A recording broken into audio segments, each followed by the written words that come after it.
by chance with Koeli.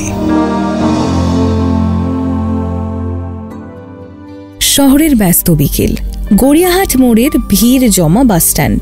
ভিজে রাস্তায় হেঁটে আসছে তুষান। প্রতিদিন অফিস থেকে ফেরার পথে একই বাস স্টপে দাঁড়ায় সে। আজও দাঁড়িয়েই হঠাৎ চোখে পড়ল একটি মেয়ে, ঋতাভরি। সাদা কুর্তি, কাঁধে বই ভর্তি ব্যাগ, কানের কাছে ঝুলছে ছোট্ট দুল।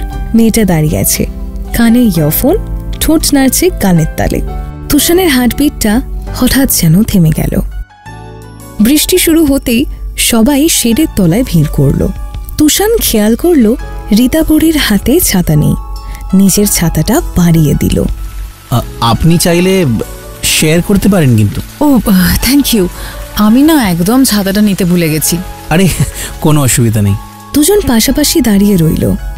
বৃষ্টির ফোঁটা ছাতার কিনারা বেয়ে গড়িয়ে পড়ছে, অথচ ভেতরে এক অদ্ভুত নীরবতা। এরপর প্রায়ই দেখা হতে লাগলো।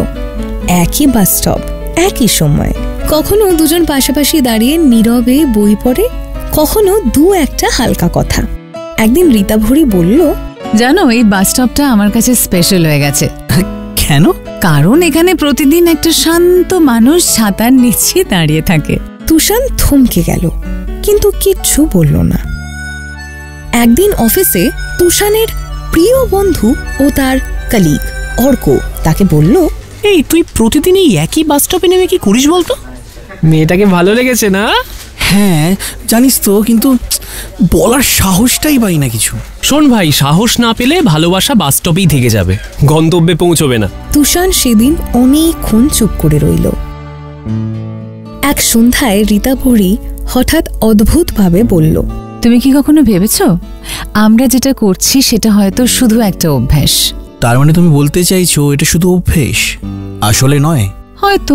তুষানের বুক হঠাৎ ভারী হয়ে গেল। পরের সপ্তাহে ঋতাভরিকে আর বাস স্টপে পাওয়া গেল না। দিন যায়, তুষানের চোখ খুঁজে বেড়ায় ভিড়ের মধ্যে। মন খারাপ নিয়ে প্রতিদিন অফিস থেকে ফেরা। হঠাৎ একদিন মধুমিতার সঙ্গে দেখা। মধুমিতা ঋতাভরির কলেজের বন্ধু। তুমি তুষান, তাই তো? ঋতাভরি বলেছিল তোমার কথা, ও অসুস্থ ছিল তাই আসেনি। শুনে তুষানের ভেতরে যেন হালকা আলো জ্বলে উঠল। কয়েকদিন পর আবার বৃষ্টি। তুষান দাঁড়িয়ে আছে একা। হঠাৎ পিছন থেকে পরিচিত গলা, এই আমার না আজও ছাতা নেই। তুষান ঘুরে তাকালো। মেয়েটা দাঁড়িয়ে আছে আগের মতোই। তুই এলি? আমি প্রতিদিন ভাবতাম হয়তো তুই আর আসবি না। আমি কি এত সহজে হারিয়ে যাই? না, কিন্তু আমি ভয় পাই। ভয় কিসের? আমি তো আছি। তুষান ধীরে ধীরে ছাতার নিচে ওর হাতটা ধরে ফেলল। বাস এসে থামল। দুজনেই উঠে বসলো একসঙ্গে। বাইরে বৃষ্টি পড়ছে, ভেতরে ভিজছে দুজনের চোখ। তাহলে আমাদের গল্প শুরু হলো এই বাস স্টপ থেকে, তাই তো? আর শেষ হবে না কোনো স্টপেজেই। দুজন পাশাপাশি বসে রইল। শহরের আলো ঝাপসা হয়ে মিলিয়ে গেল বৃষ্টির ভেতর। এরকমই প্রেমের গল্পে মন ভরাতে হলে শুনতে ভুলো না love by chance with me Kohli.